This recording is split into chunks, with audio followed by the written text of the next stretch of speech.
or if we fear we are God, that's the ego identifying as an individual body. And if and it has no concept of anything out beyond that. Beyond that is the reality, and it doesn't know that. So if we are connected completely in every way to the God consciousness that is our source, the ego feels like it's going to die, and that's what the fear is. It's that we're a separate individual identity, and that identity is going to evaporate, and we're going to die. Of course, it's not true, but ego has no concept of what is true. Ego So, doesn't know well, anything. I just thought I'd add that. Thank you. Yeah, that was true. That is true. That's so true. Is it a requirement that men have to start their first names with R? That's right. What does R mean? What does that mean? I didn't hear that. Requirement that has to be Lynn also, but not quite. That's only real men, Brooklyn. What? Rika's here too. Real Look, men okay, can wear everybody's pink, and popping real in. men's first initial is R. Rico, Rafi, and Robert. Okay, Yeah. I'm going to. All right. Do you have us on YouTube?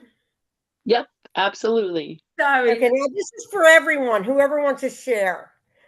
I'll just let Lynn just off for now because she facilitates all the time and it's hard to Well, do it no, all. this is a program. It's up to you. Yeah. No, you I like it. All right. Why we fear that we are God. And that is real unconscious. So let's see what Spirit has to say. At the heart of the spiritual journey lies an astonishing paradox. Humanity longs for God. It trembles at the very thought of him. Religions across the ages have depicted the divine as both tender father and wrathful judge. For every story of mercy, there is a counter story of vengeance. Where does this contradiction come from? Why is it that the very source of our life and joy has become an object of fear? Okay. Does anybody know? Anybody know? Well, Rafi knew. He said what was true too, because it's not us that fears God. We think if we fear God, we think we're the ego. And that's really like, layers of it. So you can get rid of it, and then if it comes back, it comes back. I think, sometimes I used to think that you can get rid of everything right away.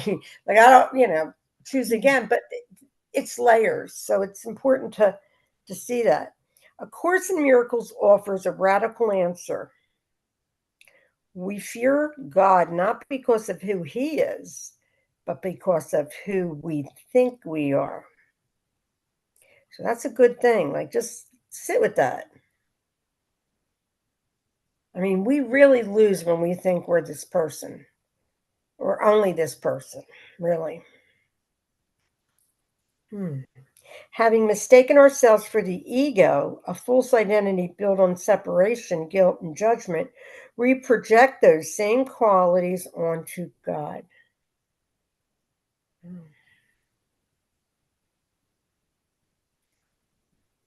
The God of wrath, punishment, and retribution is nothing more than the ego written in capital letters. We create him in our own fearful image and then recoil from what we have made. Yep. The ego's story of separation. Boy, are you clear, Robert? This is coming through you so beautifully. Rico, go ahead. Can you put it back down a little bit to the first sentence of the part you just read? Robert has to, because it's on his computer. Okay. Yeah, right there. First, let me say hello to everybody. Good evening, family and friends. Thank you for allowing me to be here with you. I send you love and life from my heart to yours. That's my eternal greeting for all that you guys have given to me, and I thank you for it. I read this sentence, and as you were reading it, Sharon, this is what it read like to me. I don't know, maybe Rafi will tell me about that's my ego, but this is what it sounded like. We fear God not because of, I got to move the pictures. Okay, we fear God not because of who he is, but because of who we think we are not. because I feel God, because I didn't think I'd even belong in the same sentence as the word God. So it's more that not who I am not. And you guys have helped me remove that. So that's another blessing for me to thank you for. Thank you. Thanks, Rico. Yeah. I mean, we don't know this consciously. We long for God, but when we finally come face to face with letting this mind go, well, it's a process, right? It's a process. So, as far as letting it go, the less attention we put on it and put on the unchangeable, the more we're in the grace of who we are. And the only thing that we can do is do nothing. We need do nothing because it's all being done through us. It's not happening, from another, it's happening from the highest high, the one mind. And one of the things about God's teachers is patience. Patience is what I need to work on now. Patience. And for me, that means allowing God to come through me. And I want to see what else he has to say here, because I love this. But because the ego cannot tolerate this guilt, it projects it outward. Rather than facing its own imagined rebellion, the ego paints God as a wrathful judge who now condemns us for what we think we did. When I look at this, I think to myself, if people were mad at me, when I was a little girl, I would feel like maybe I was going to get annihilated, but I wasn't conscious of that. And it's like, we're always talking to ourselves. So where did I abandon myself? When I take the idea that I'm an ego and I'm an idea, not the subject, then I'm lost. Anybody else want to share? Deb, anybody's hearing them? I welcome it. Rafi, go ahead. Yeah, the closer I get to realization, freedom, liberation, so whatever you want to call it, the harder the ego fights back. Today was a perfect example. This morning I was in such rapturous bliss of infinite being. And my mind got terrified. The ego got terrified and started giving me terrible gastric distress. Well, I just looked at it and I realized exactly what was going on. I welcomed all of those discomfortable feelings, brought them up, loved them, loved them, loved them, and let them go, and I was fine. Then I get in my car to go to a meeting at a restaurant that I've been going to for years, and I know, and it's the simplest place to go to. The ego tried to make it the most complicated journey in the history of the world. And I saw that right away, and it said, and it said I was going to be late for the meeting. So while I'm driving, I'm welcoming all of those feelings up, loving them, and letting them go. And of course, I got there, and I got there on time.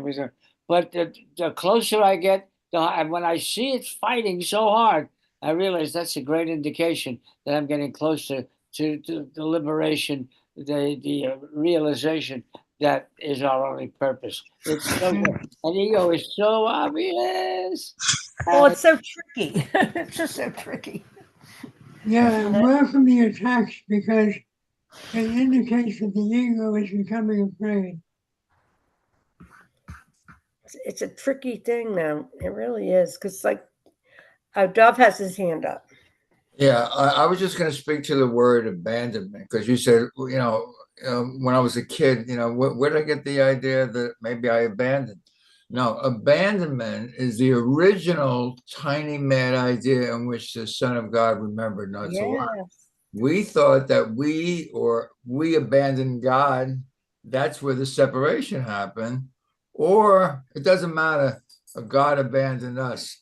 But that's the original tiny man idea. We all have it.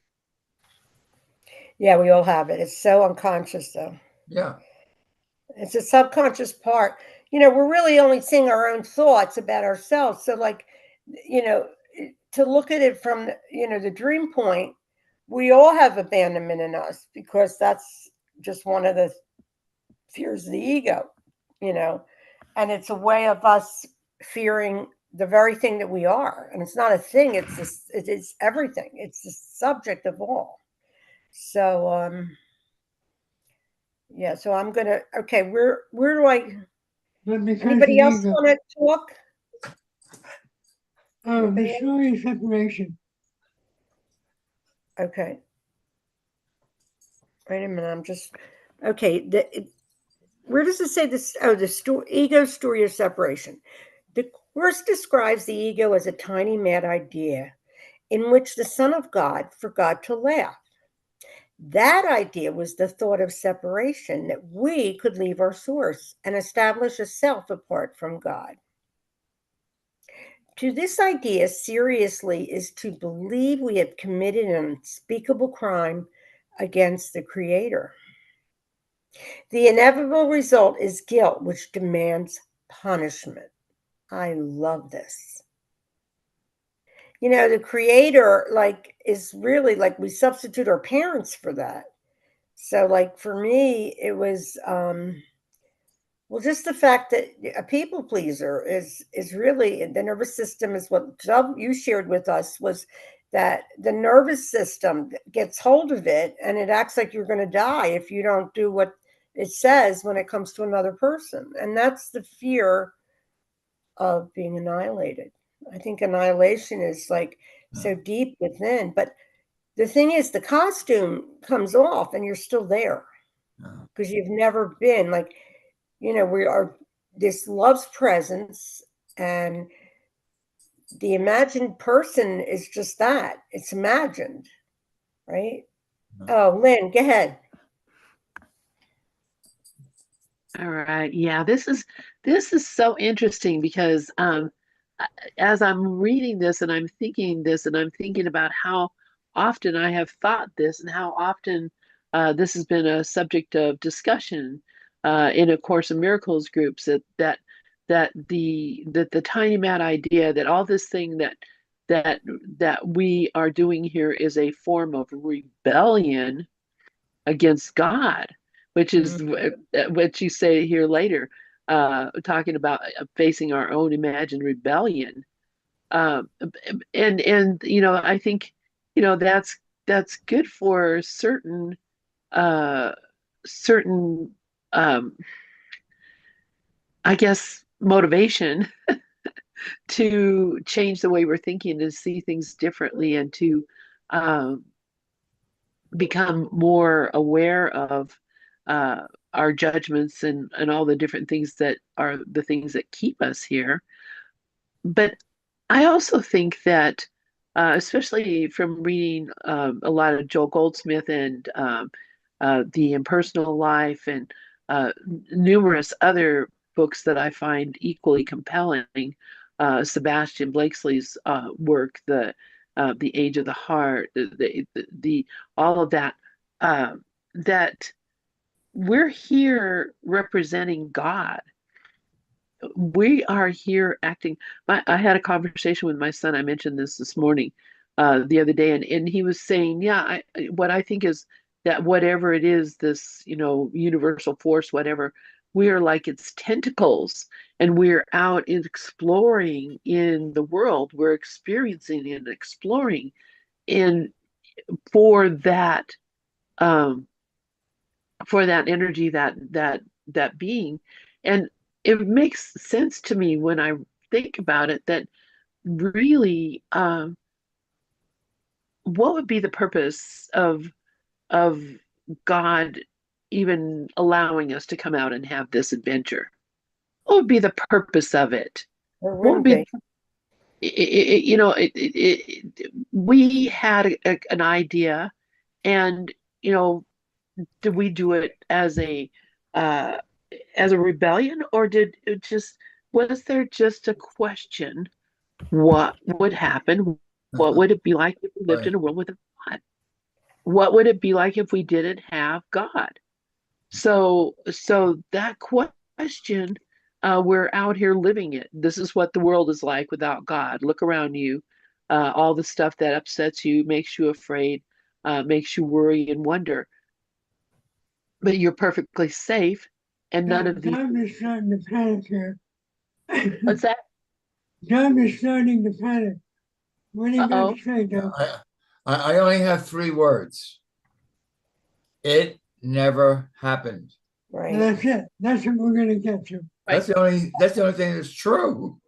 Yeah, That's yeah. true. Well, that's what I'm saying though. This is what I'm saying. All this is just an experience. We're just seeing what it would be like. We have not done anything wrong. Nothing happened here. Yeah. Right. So the whole idea that, you know, we're having to, the ego mind will make you believe that you have to pay for that rebellion.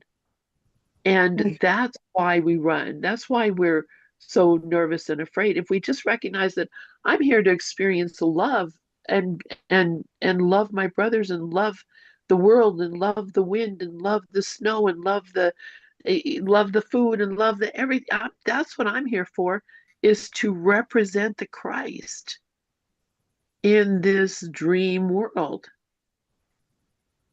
That's Yeah, all I'm. yeah, that's it. If we make Right. it through the essay, you'll see that. Okay, all right. You know, Go ahead. when you look at a butterfly, you know, it comes from the caterpillar. So we people are like caterpillars. And when we finally are like, you know, close to self-realization or there, we become that beautiful butterfly because we are Right. no longer in a straitjacket, because that's what the ego mind is. It's a straitjacket. It puts you in a place where the only thing it can do is judge. And the only thing it does is nothing. Can't do anything except give us words and words that we made up. But they're all like to me, they're all an example of what we're hiding. Like, you know, like a lot of people say I was abandoned, but what Carl Jung's tape has taught was that where did we abandon ourselves? You know, because for me, I was a people pleaser. You know, I was like, well, you know, what do I care what happens to me? I want to just be safe. And that's the kind of act we put on.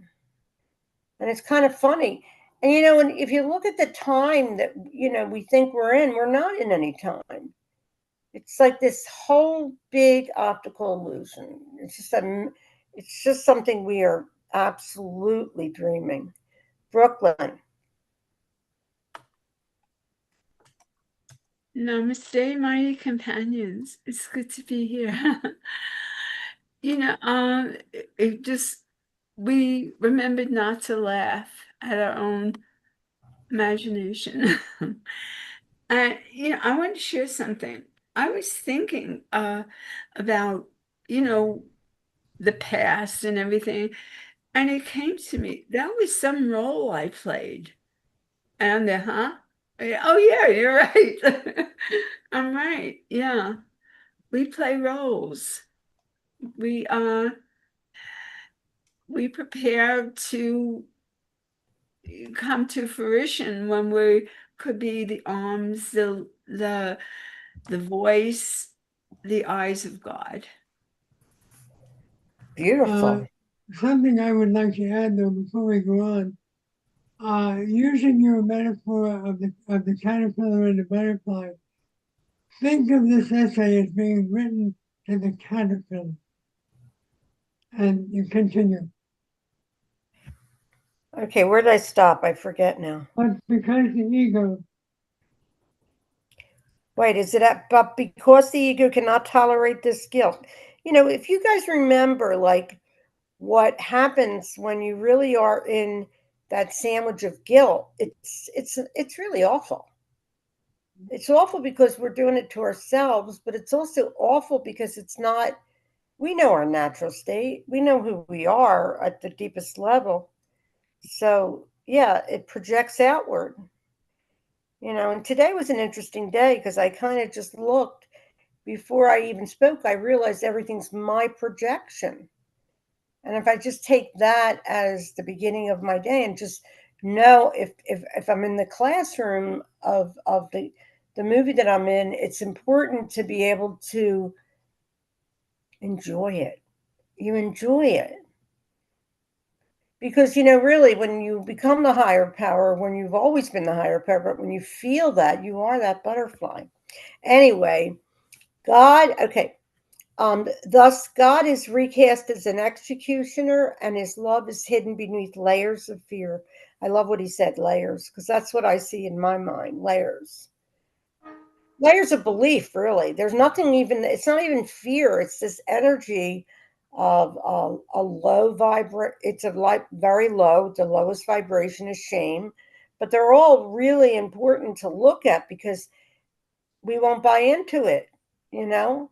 Shame kind of hangs around though. It just comes, it's very tricky. It hangs around in so many insidious ways. You may believe that you are afraid of nothingness, but you are really afraid of nothing. In truth, you're afraid of what you are. So for me, this brings up like when I was like listening years ago before I got to the course, Miriam Williamson. And I had no idea about the course. I just, my son bought me her library at the time for my 50th birthday because I wanted to know God. And I thought, well, I like her and I like Wayne Dyer, but I didn't really know what A Course in Miracles was. So she would say, when they would say it's up in your head, she'd go, that's the worst place to be. And I broke it down I broke up with laughter because you know how many times I've thought to myself, I'm insane. I cannot believe this. It doesn't shut up. And I didn't know it really wasn't me. It's just this insane mind talking to itself. And we are the light. So, in any case, who wants to read? Anybody? It's really a joint venture here. So, whoever wants to read, let me know. Okay, I got to bring you up in the right place because I can only see 3 people. So, I can read. okay, Mickey, go ahead, sweetie. So we're at what we are in truth. Yes. Yeah. Okay. What we are in truth is spirit, one with God. But having identified with the ego, we interpret this truth as a threat. If we are still one with God, then the ego must be false. The very presence of God is therefore the death of the ego. To the mind that believes the ego,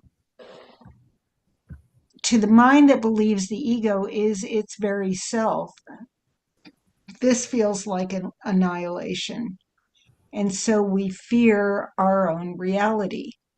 If anybody wants to say anything, put your hand up, or else I'll just keep reading. Or Robert, tell me to stop if you. Oh, Rafi, go ahead. Yeah, what this reminds me of is I've spent over 60 years as an actor.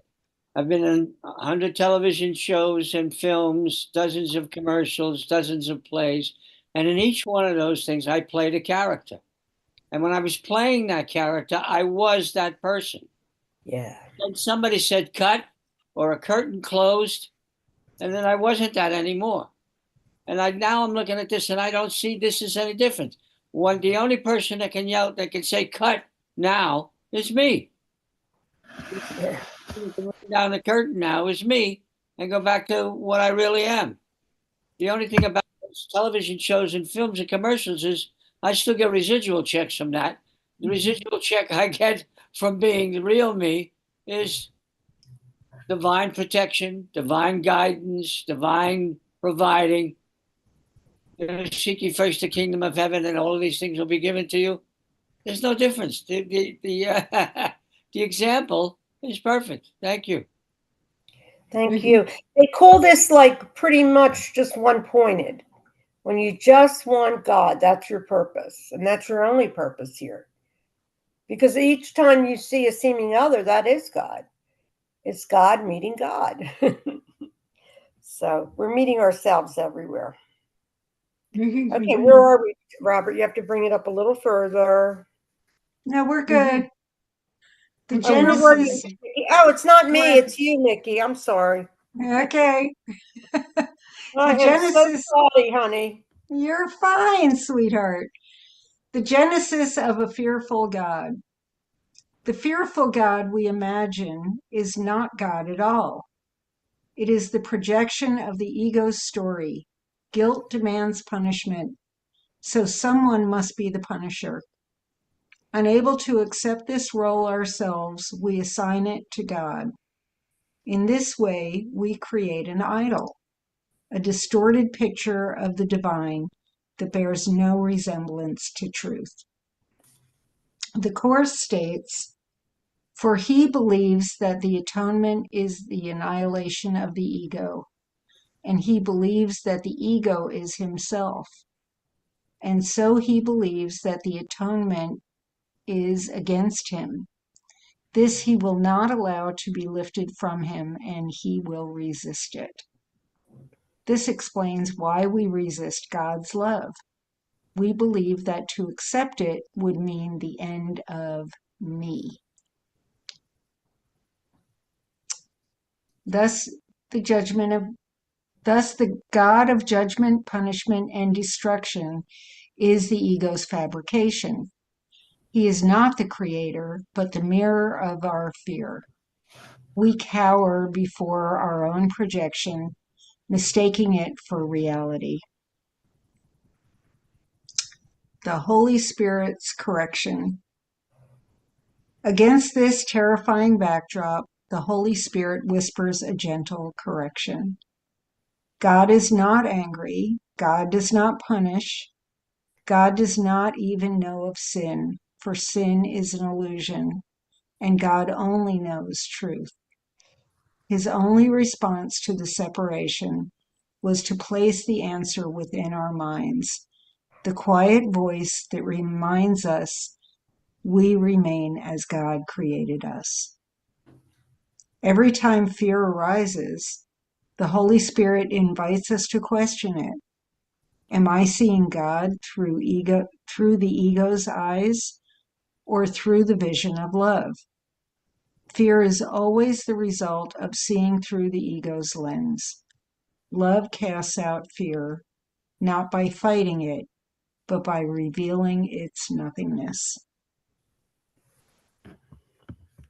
This is why the Course says the opposite of love is fear. But what is all-encompassing can have no opposite. Love is all there is. Fear is nothing.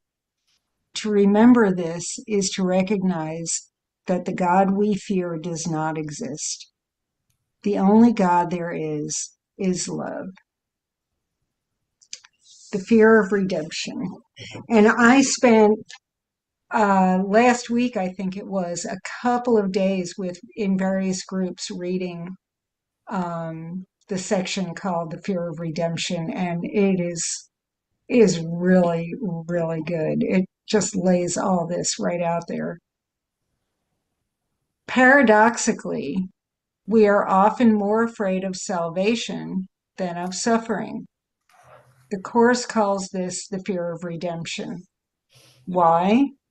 Because to accept salvation means to accept that the ego is not real.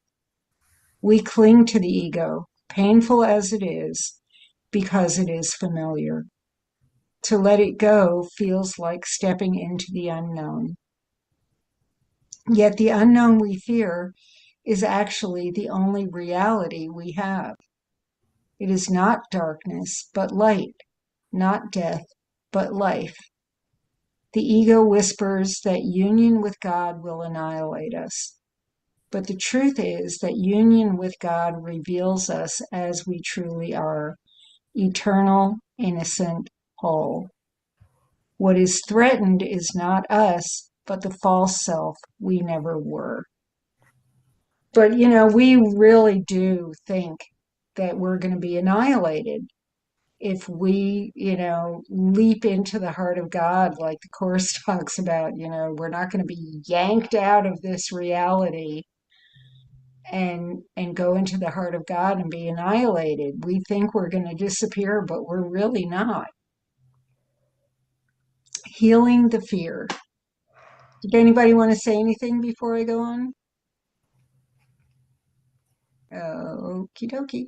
We don't hear the ego, but the ego's whispers. But like what Rafi shared was when the ego gets so tricky, it starts coming out with and it's so insidious that you don't, you just fall asleep to it. And what you have to kind of release it in some way. And I love when Ravi says to love it, because to love it is to accept it.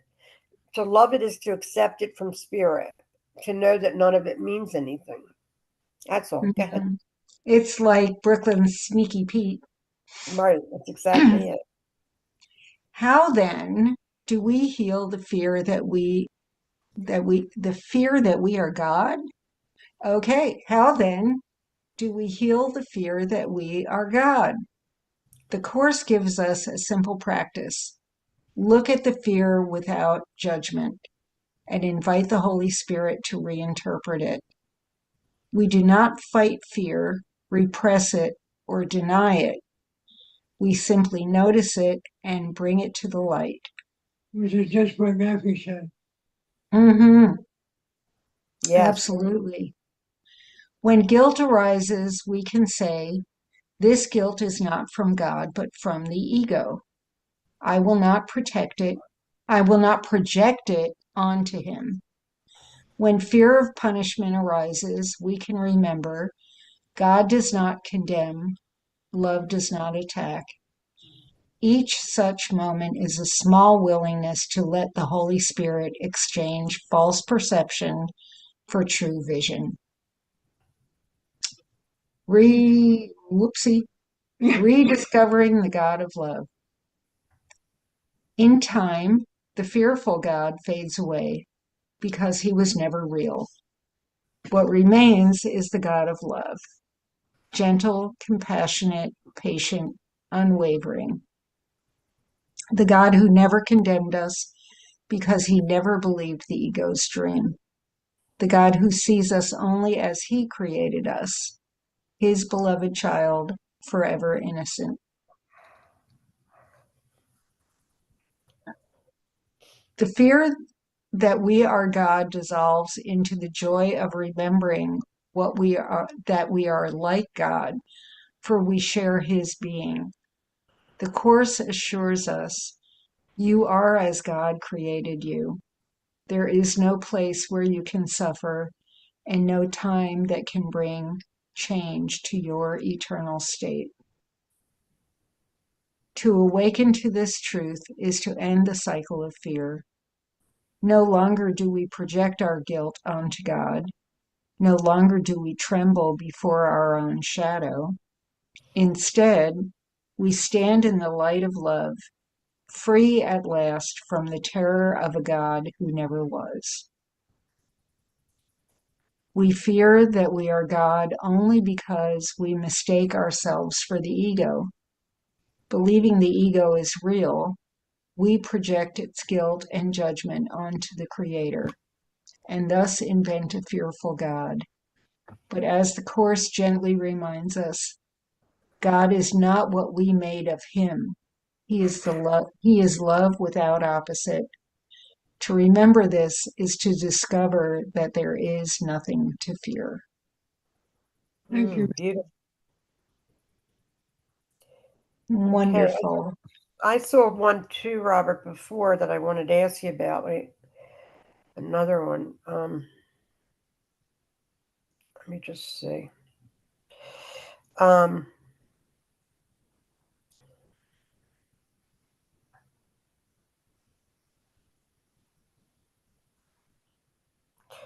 Oh, this is good. Why do we seek approval for being who we are?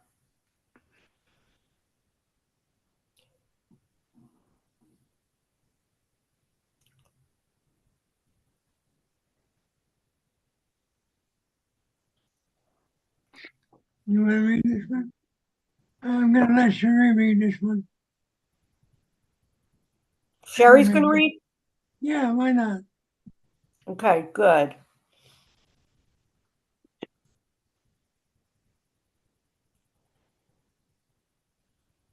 Yes. Why do we seek approval for being who we are? Human beings spend much of their lives in pursuit of approval. We long to hear someone say, you are enough, you are loved, you are acceptable just as you are. From early childhood through adulthood, The hunger for approval shapes our behavior, our decisions, and even our sense of self. Yet this deep craving raises two profound questions. Why do we need approval for simply being who we are? And perhaps even more urgently, who or what are we in truth? A Course in Miracles offers a radical answer.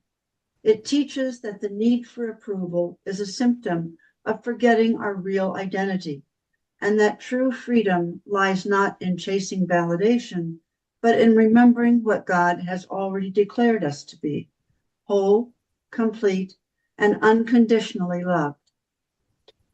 The ego's insatiable need for validation. From the perspective of A Course in Miracles, the craving for approval arises from the ego, the false self we mistakenly believe we are. The ego's survival depends upon separation and comparison. It whispers, "You are lacking. You are incomplete. Others must tell you that you matter." Because the ego is rooted in fear, it constantly seeks external reinforcement to stave off the gnawing belief in its own insufficiency. The Course describes the ego's plan in unmistakable terms. The ego's plan for salvation centers around holding grievances. It maintains that if someone else spoke or acted differently, if some external circumstance or event were changed, you would be saved. If we read this with the idea of approval in mind, the message becomes clear. The ego insists that our peace depends upon what others think of us. If we are praised, we are worthy. If we are criticized or ignored, we are unworthy. Yet such worth is fragile, conditional, and fleeting. It is built upon sand. The early training in approval seeking. From childhood, the world teaches us to equate love with approval. A child is praised for good grades, scolded for misbehavior, rewarded for achievement, and punished for failure. Slowly, the idea takes root. My value depends upon performance. I must earn love by meeting expectations. The Course explains that this conditioning is part of the ego's strategy. The ego's teaching is in effect, seek and do not find. Approval is never enough. No matter how much praise we receive, the ego demands more, always moving the finish line further away. Thus, the quest for validation becomes a hamster wheel, keeping us running but never arriving. Who are we, really? To escape the trap of approval seeking, A Course in Miracles invites us to ask the deeper question: who are we, really? The answer is central to the entire teaching of the Course. I am as God created me. This phrase, repeated in multiple lessons, is not just a comforting thought, but a declaration of eternal truth. Our real identity is spirit, not body. We are the extension of God's love, whole and unchangeable. We do not need to be validated, for God's creation cannot be improved or diminished. When we accept this truth, the need for external approval vanishes. Why would the eternal require endorsement from the temporary? Why would the infinite seek recognition from the finite? The world insists that worth is conditional. It tells us you are valuable if you succeed, if you are attractive, if you are productive, if others like you. Yet ACIM reveals that such conditions are illusions. Sorry. The world you see is an illusion of a world. God did not create it, for what he creates must be eternal as himself. If the world of roles, achievements, and judgments is an illusion, then the approval system that governs it is equally false. To chase approval is to chase smoke. The more we grasp, the less we hold. Approval. I get messed up on the page mix. Approval as a shadow of the true longing. Here lies a crucial insight. Our longing for approval is a distorted echo of a deeper truth. What we truly seek is not human validation, but the remembrance of our oneness with God. When others approve of us, we feel momentarily closer to that truth. Yet because we are looking in the wrong direction, the peace quickly fades. The Course reframes the search. Your worth is established by God. Nothing you do or think or wish or make is necessary to establish your worth. The moment we rest in this awareness, the frantic search ends. We no longer ask others to confirm us because love itself has already done so. The trap of roles and masks. One of the ways the ego sustains the need for approval is by convincing us that we are our roles. We are parents, children, employees, leaders, friends. Each role comes with expectations, and meeting those expectations often becomes the measure of approval. Yet, A Course in Miracles gently reminds us, do not confuse yourself with the body. You are not the body. You are not weak. You are not limited. Our roles are temporary masks. They may serve the purposes of time, but they do not define who we are. The more we identify with the eternal self rather than the mask, the less we depend on the applause of the audience. Okay, I'm going to give a break here. Would anybody like to comment to this point?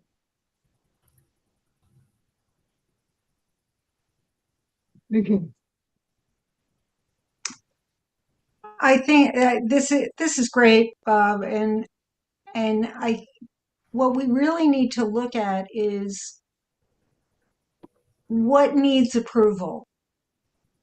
The ego is the only thing that needs approval, and it feeds off of that, because think about how many times you've gotten approval and how long that lasts, how long that satisfies us, and how long we remain feeling okay, after somebody says, oh, you did great at that, or it lasts an hour, it lasts a day at most, and then we wake up and we're craving that again, and the only thing we're really craving is oneness, because in oneness, what's that? No, go ahead. In oneness, there is nothing to be approved of, and there's nothing to want approval from. In oneness, there is no other to get or receive approval, and that's the joke, is that we're already that. So, but we still crave it. Thanks. Yeah, what I was going to say is the ego is actually addicted to the need for approval. And the more we give it, the more it wants it. So anyway, Sharon, you want to continue? Healing relationships through true identity. In relationships, the need for approval often creates tension. Yeah, think. We expect partners, friends or family to validate us, and when they do not, resentment arises. But if we recognize our true identity, relationships shift from bargaining for approval to sharing love. The Course teaches, when you meet anyone, remember it is a holy encounter. As you see him, you will see yourself. As you treat him, you will treat yourself. When we no longer demand that our brother approve of us, we free him from a burden he has never meant to carry. In turn, we are freed from disappointment when he fails to meet an impossible expectation. Instead of seeking to get love, we extend it. Living without the need for approval. To live without needing approval is not arrogance. It is humility. It is to accept God's declaration of our worth rather than argue with it. True humility is not thinking less of ourselves, but refusing to define ourselves at all, apart from God. The Course says humility consists of accepting your role in salvation and in taking no other. Oh, Sharon. Our role is to remember who we are and to help others do the same. When we live from this awareness, the search for validation dissolves. We may still receive approval or disapproval in the world, but neither defines us. We stand on solid ground. Practical steps in the spirit of A Course in Miracles. How can we begin to live this truth in daily life? A few practices inspired by the Course may help. 1. Pause when seeking approval. When you feel the urge to win praise or avoid criticism, pause and ask, who is it that needs approval? The ego or the self? 2. Repeat the central thought. Use the affirmation, I am as God created me. Let it anchor your mind when insecurity arises. 3. Offer, don't demand.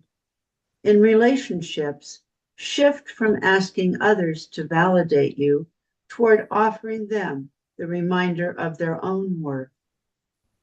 4. Practice forgiveness. Recognize that others are not responsible for your sense of self. Forgive them for not providing what only God can give. 5. Rest in stillness.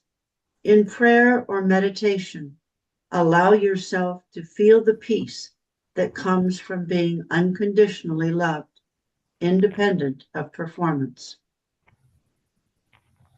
A world transformed by remembering. Imagine a world in which approval is no longer the currency of existence.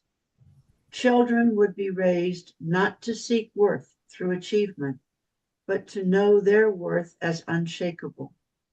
Adults would no longer be enslaved to the opinions of others, but would live in freedom and authenticity. Relationships would shift from transactions of approval to extensions of love. This is not mere fantasy. It is the world the Course points toward, the real world, where illusions are forgiven and truth is remembered. Closing reflection. The question, why do we need approval for being who we are, contains its own answer. We only need approval when we have forgotten who we are. The ego's false identity clamors for validation, but the self created by God rests in an eternal peace. The Course assures us, you are altogether irreplaceable in the mind of God. No one else can fill your part, even Rafi. This is the final word on approval. God has already spoken it once and forever. Our task is not to seek, but to remember. And so the search ends. not in the applause of the world, but in the quiet certainty of love. Thank you. That was beautiful, Sherry. Nothing that I didn't say that. She did. Okay, I didn't write that. She was Works. clever. It's okay. We're all one. So if she said it about me, she said it about her. That's right. Okay, we have a couple of minutes left, about 4 minutes. I think what I'd like to do, we didn't open with a prayer or music, so what I think I'll do is I'm going to play some music to close it. Are we okay with that? Yeah, that works. All right, let me, well, I'll tell you what, why don't somebody there pick one?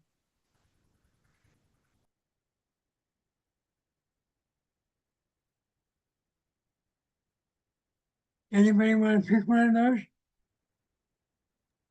How about a message from my younger self?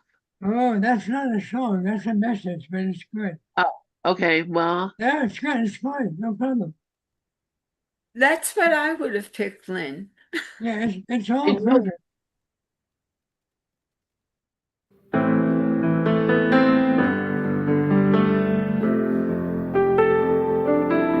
Picture this. You find this message from your younger self. It says, I'm so proud of you. Thank you for becoming the person we needed you to become. I held the note with trembling hands, forgotten words in a child's handwriting. It hit me like a quiet wave, all the pain, the growing, the surviving.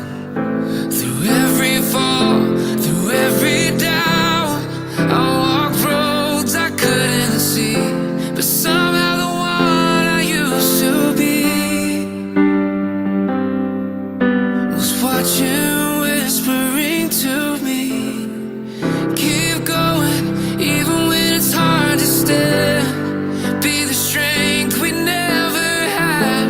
Now here I am, I made it through, and I'm finally someone my younger self knew. I chose the fire, I chose the climb, and I choose it all again every time. 'Cause that little voice in me always knew I was becoming the one I was meant to.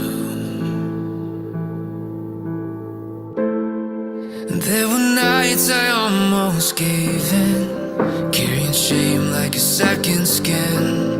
But I found a light in the quiet moments, a reason to rise, to keep going. I became the calm, I became the guide, the protector I once prayed to find. And through it all, that voice remained, softer than fear, louder than pain. Keep going, even when it's hard to stand, be the strength we never had. Now here I am, I made it through, and I'm finally someone my younger self knew. I chose the fire, I chose the climb, and I choose it all again every time. 'Cause that little voice in me always knew I was becoming the one I was meant to. I look back with tears in my eyes, not regret, just the beauty of time. 'Cause I didn't break, I rose instead. I carry the child I used to be ahead. Keep going, even when it's hard to stand, be the strength we never had. I'm that strength, I'm that hope, I am the story that still unfolds. I chose the fire, I chose the climb, and I choose it all again every time. Thank you, little me, for holding on. Now I see you were strong all along.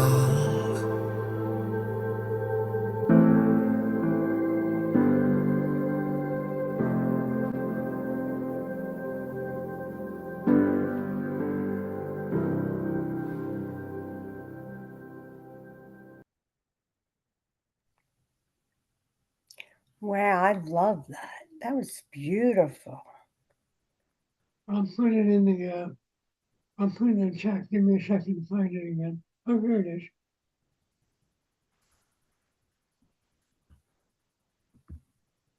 It almost make you cry, Oh, it does. Not you know? almost. I had Yeah, a bad because it has weekend. so much like, yeah, it's beautiful.